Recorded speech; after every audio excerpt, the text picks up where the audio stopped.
All right, we'll start off. This is courtesy of the Hoover Institution. I just realized we got a fucking copyright strike on the first show. I'm not sure what that deal is there. You know, it's actually, I know exactly what it is. It's Bernie.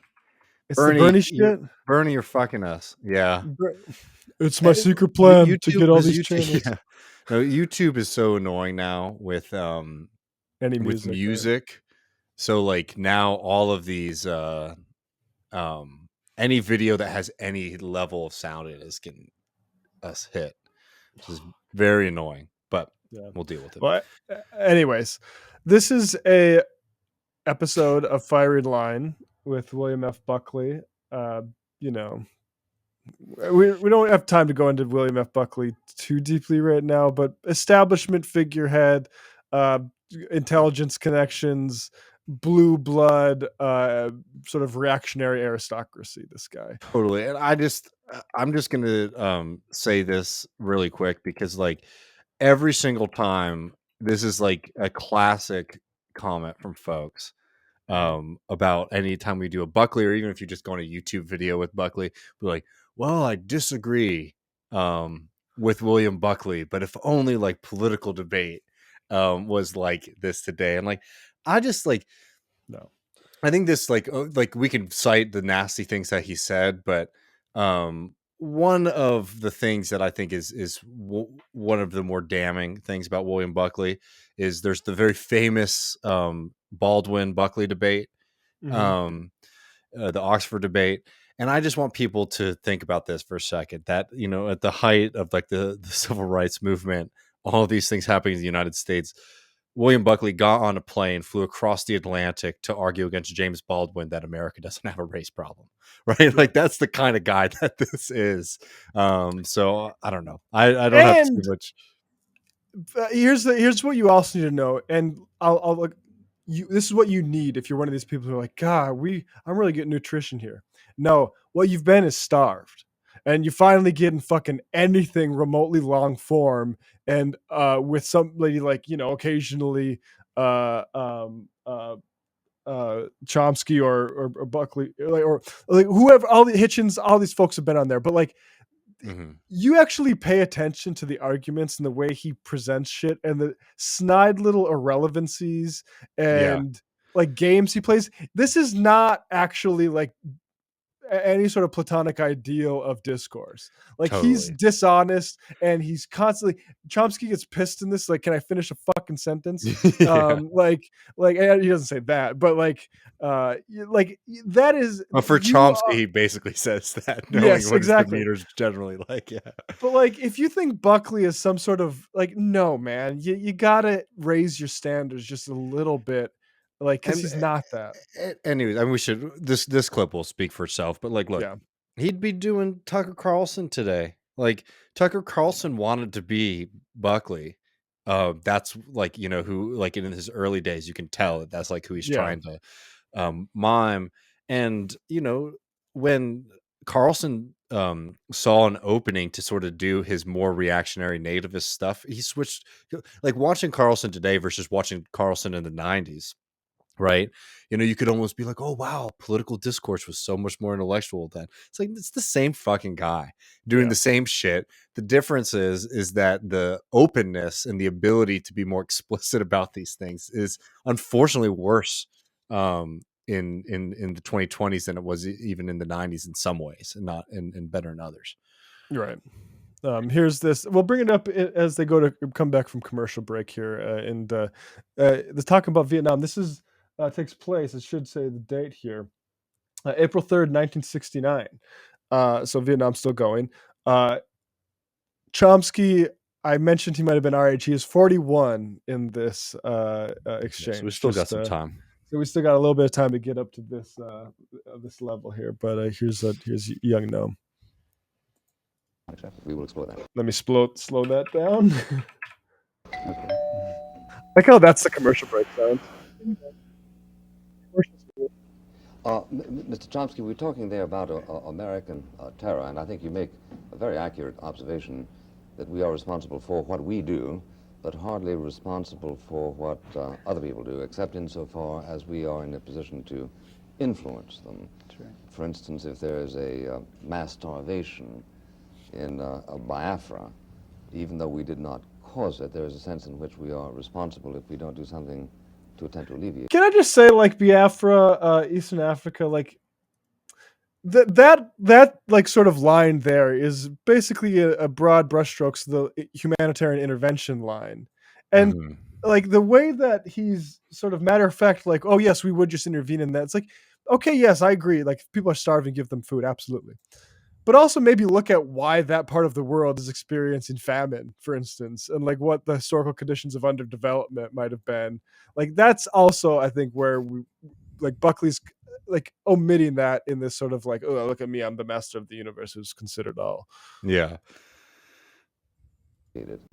Now, by the same token, if we are prepared to agree that it is not always easy to taxonomize military action into that which is terroristic and that which is purely a military operation, we are left with doubts, for instance, about the bombing of Germany in 1942, 43, 44. You might contend that this was terroristic and unnecessary, and you might be right, although you're not a military expert, neither am I.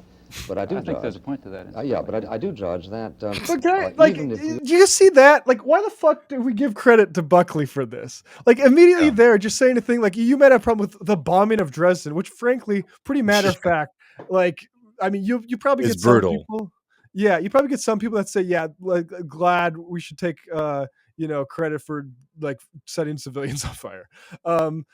And like, and they also, I don't know if I have it in this clip, but like talk about the nuclear bomb, like, and he doesn't even let Chomsky respond. Like, oh, you might have opinion on this, but neither of us are military men, and this is supposed to be the paragon of like enlightenment. Like, fuck out here. All right, I'll let him run a little bit more.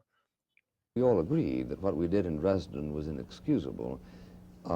As a moral question, it's got to be understood in the context of what was it that brought us to Dresden in the first instance. Absolutely. And what brought us to South Vietnam in the first instance, in my judgment, was clearly an uninterested, or I should say disinterested, concern for the stability and possibilities of a region of the world. What period are you talking about? Now, like, that again is just like a wild statement. We're disinterested. Like, this is like, I think this might have been an internal communication when Orwell was working with the British government. They said like we can't just take over the British or the French Empire. Like, that's clearly talk about the Brits doing that. Like, we're not going to have the capacity for that, and it would go horribly. And so like this idea that it was just disinterested.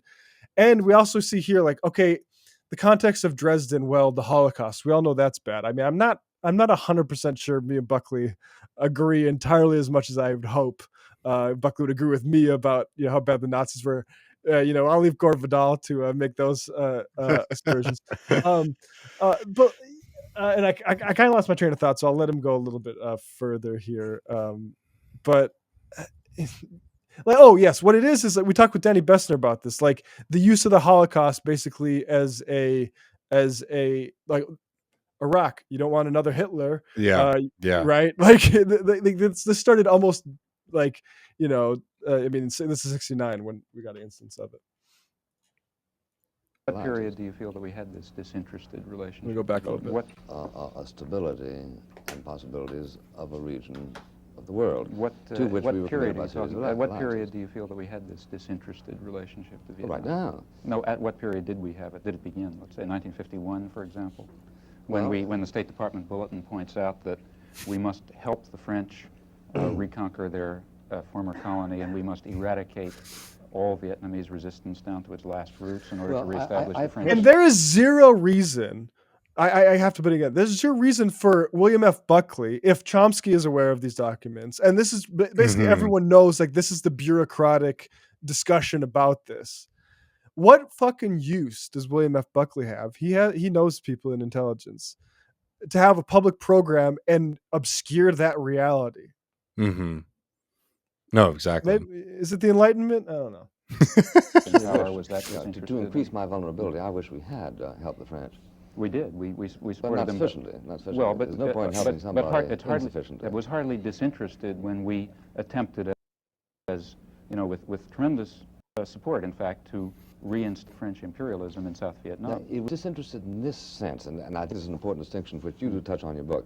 It's a disinterested act if my attempt to help, or your attempt to help a particular nation, is in order to spare you the possibility of a great ordeal in the future, which will harm you, your family, your children, your republic. And in that sense, Nazi Germany was also disinterested. Yeah, After all, so the implication here, just to spell out, is that we took over French Empire in Vietnam because the communists were going to do a Hitler. Basically, is what he was saying. Basically, is what it is. Yeah. No, and and like we should let Chomsky explain this, but this is a very slow point that like builds up, I think, pretty damningly to like Buckley's whole argument here. Nazi Germany was conquering Eastern Europe only in order to advance the values of Christian spiritual civilization, and restore the Slavs to their rightful home, and so on and so forth. Totally disinterested. Look, I follow you. But if you want me to pursue that digression, I will. Okay. But let's suspend it for a moment. Coward. I'm distinguishing that kind of disinterestedness between the kind of... But that's not a kind of disinterestedness. You see, that's something which includes as a special case every case of military aggression and colonialism in history. It's all disinterested in your sense. Well, all right, let me simply rest my case by saying that there is an observable distinction by intelligent men between a country that reaches out and interferes with the affairs of another country because it has reason to believe that a failure to do so will result in universal misery, and that country which reaches out and interferes with another country because it wants to establish Coca-Cola plants there and chase national banks and whatever and exploit it. Now, that is an observable. It's a conceptual. Well, let's distinguish between a conceptual distinction and a factual I'm prepared to do distinction. that. It is a conceptual distinction, but in actual fact, the history of colonialism shows that these two motivations can coincide. Yeah. That is, practically every. I mean, there are exceptions. You know, probably the Belgians and the Congo are an exception, but by and large, the major imperialist ventures have been in the economic. In the material interest or in the perceived material I'm interest. not interested in the mathematics, but I'm interested. Let me finish. You have already conceded that it's not merely a conceptual difference. I say it is. There are exceptions. There are a few exceptions. All right. Like say okay. But let's talk about the exceptions then. Well, no, but the exceptions are at the difference. No, wait a minute. The exceptions. I mentioned, for example, the Belgians and the Congo. There, they didn't even pretend to have a civilizing mission. There, it was pure material self-interest. These are the exceptions. There are, as far as I know, no exceptions on the other side. There are. I mean, maybe I've left out a case of history, but as I see the history of colonialism, the great mass of cases are cases where a powerful country was working in its perceived material self-interest and was covering what it was doing to itself and to the world with very pleasant phrases about preserving Christian values or helping the poor benighted natives or one thing or another. Now, there are a few exceptions with... Yeah, I mean, you can go ahead, David.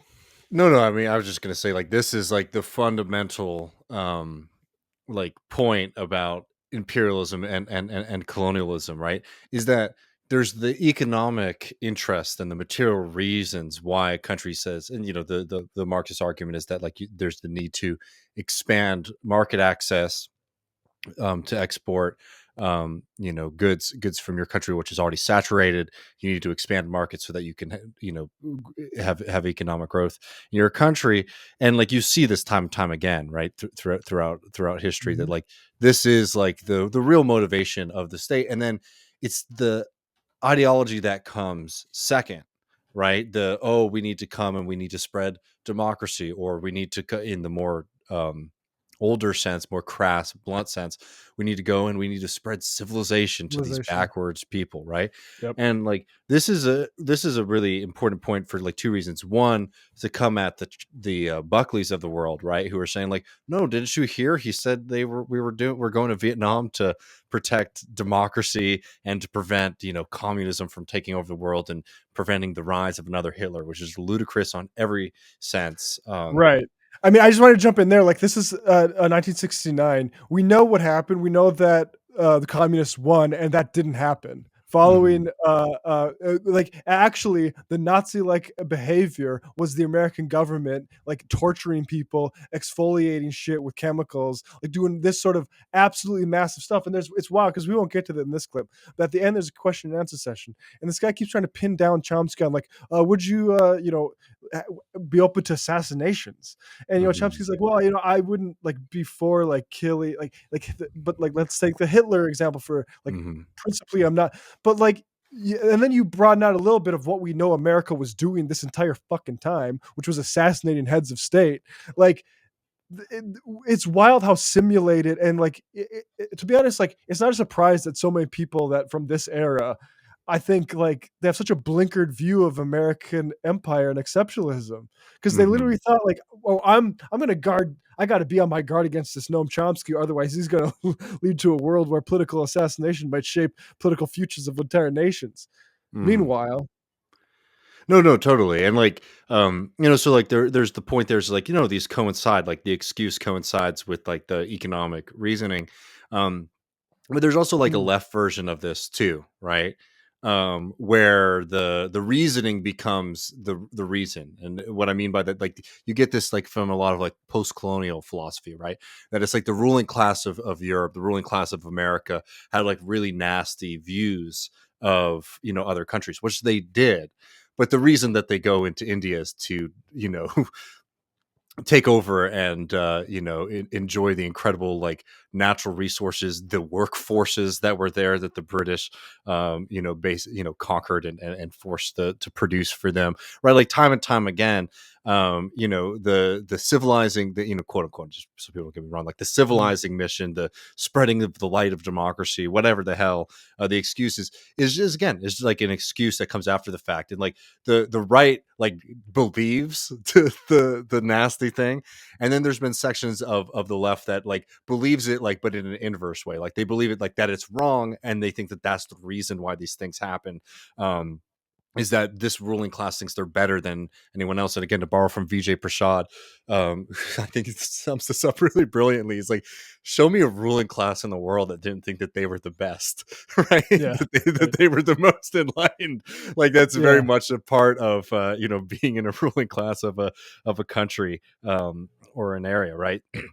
So I don't know. I think this point by Chomsky is like really astute, and give him tremendous amounts of credit. Like his ability to sort of break these down digestibly and simply is great. And I just to further that example, where he's trying to like rack his brain for the situations where the material interest wasn't the primary one. Oliver Cromwell, during the protectorate between kings, chopped a king's head off. All of a sudden, we got the bourgeois Protestants in charge. They go over, create a massive fleet in the Thames in London to go take over Jamaica and the Caribbean.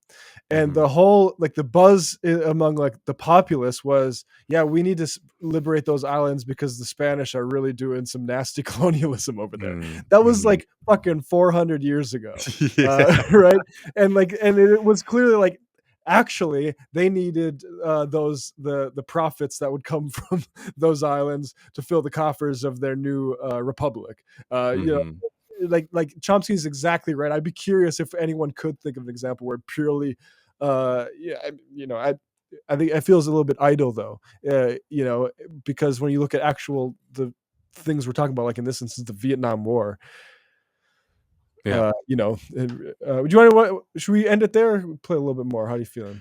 I mean, I could go for another minute. Let's do a little bit. Trying to remember what's coming up next in the clip. Where there was pure predatory imperialism, not even any pretense of doing anything. But these are quite rare. And we're in the mainstream of imperialism. The pure predatory imperialism. Sure, the history of the Roman Empire. Well, let's take one. I mean, since the Industrial Revolution. Since the Industrial Revolution. Well, if you say that people are refined. And wait, and even sorry, Matt. It is. Well, like, look, I totally agree with Chomsky. Like, this is just like him throwing nonsense at the the wall, see what sticks. But it's also like the Romans didn't have the same kind of requirements like we do in mass media, but like same thing. We're bringing Roman civilization to the barbarians. You know, we're going to bring cities and road, like, right, you know, these things were part of it and too. square doors. Yeah. Yeah, it's so, and then yeah, exactly. Chomsky, like, since the Industrial Revolution. Come on, Yale, let's get on the same page here. It is also true, and I think manifestly true, that there have been interferences with the affairs of other nations whose purposes were, in my judgment, manifestly benign. For example? For instance, the Truman Doctrine. Oh, I don't think that was manifestly benign at all. That was an attempt to well, the Greeks develop was benign. I think the Greek situation was benign, not at all. We were I trying say to... the Greeks' testimony is more interesting to me than yours. Which Greek testimony? The testimony of the thousands of people who were thrown into jail and... well, I grant not the testimony of the Greek communists who were beaten. Or the Greek peasants who were... Well, there again, is it a conceptual difference that between the person who desires a life under some kind of freedom and one who desires life under some kind of under communism? Well, no, because there's no such opposition in Greece. There was a distinction between a very repressive regime which we instituted in 1946 and another regime, I don't know what it would have been, that would have grown out of a victory of the so-called communists. Now, if you see, what we did had nothing to do with freedom. What we instituted was This is absolute historical romancing, I would say, I don't because believe, the number of people who were slaughtered in Greece, first by the communist insurgency, then by the Nazis, then again by the communists. He doesn't even know his history. Insurgency before the Which one? Not insurgency. Here we go. Conquest. Communist conquest before the Nazis in Greece? Insurgency. Prior to the Nazis in Greece? Yes, the civil war of the early 40s. My point is that the Greeks... your history is quite confused there. There was no communist insurgency prior to the Nazis. There were communist resistance bands that fought against the Nazis. This is a matter of nomenclature. The point is that... Oh, it's a matter... Wait, just... Sorry, don't even take it down, but, like, just want to make sure people hear that. Chomsky giving him a correction on... who's fighting on which side during the initial conflict, and then after the military junta, which the U.S. plays a huge role in supporting. Correcting him on that history is not correcting him on history; it's correcting him on nomenclature, which is a pretty. Yeah. I mean, that's the intellectualism of Buckley right there. It's exactly, which is just a high-performing pedantry. Mm-hmm. I guess maybe a little bit more, then we'll move on. Yeah, we just love there was no communist insurgency prior to the Nazis. There were communist resistance bands that fought against the Nazis. This is a matter of nomenclature. The point is that the 40-year-old or the 5-year-old Greek has fought 3 times in certain benches, in one of which they acknowledge that we bailed them out. Who was they? Who is they? The rulers of Greece acknowledge that. No, also the people. Oh, I'm quite unaware of that. I'm quite unaware that the people of Greece have... Sorry, I just have to watch the little flash in Buckley's eyes when he says the people here. Yeah. Demonic hours going on here. No, also the people. Oh, I'm quite unaware of that. I'm quite unaware that the people of Greece have spoken on this issue. Even Papandreou, you like him, I assume, because he hates us. No, not at all. Not at all. George Papandreou was one of the people I'm talking about Andrea, which makes it even... Has Andreas Papandreou They're both on record as being grateful to President Truman for his intervention in that part of the world in 1947. In that case, I disagree with him. Well, this... we could get into Greece maybe more in depth later. I was actually just saying that we should actually do that, because that's actually a pretty big bit of European history that I think a lot of people aren't very familiar with. But no, I mean, I think, Chomsky shows why he's been such an important voice in the anti-imperialist movement, because he runs circles around Buckley, and the format and the way Buckley was running it doesn't get you those kind of body slam, rhetorical body slams that are actually going to, if you were to read that text versus watching it performed, it comes across a little bit differently. Because that's a good point. I mean, that's why I prefer written. I think you actually can settle questions more decisively in text than you can in but I think the point that Chomsky makes is a strong one, and if you watch the full thing, or even just the clip that we played there, the challenges that Chomsky put in front of Buckley, he's never able to meet, in the sense of where is this pure good, out of the goodness of their heart, trying to save the day from the big bad guys, military intervention, military action, and Buckley is unable to come up with an adequate response to that. Despite floundering, we go throughout human history. We go to the Roman Empire all the way to American involvement in Vietnam, and he's unable to do so. And you know what? It's not really Buckley's fault nobody's able to do so because Buckley stands for things that exist not by virtue of them being defensible in language. It's because of power. Yeah.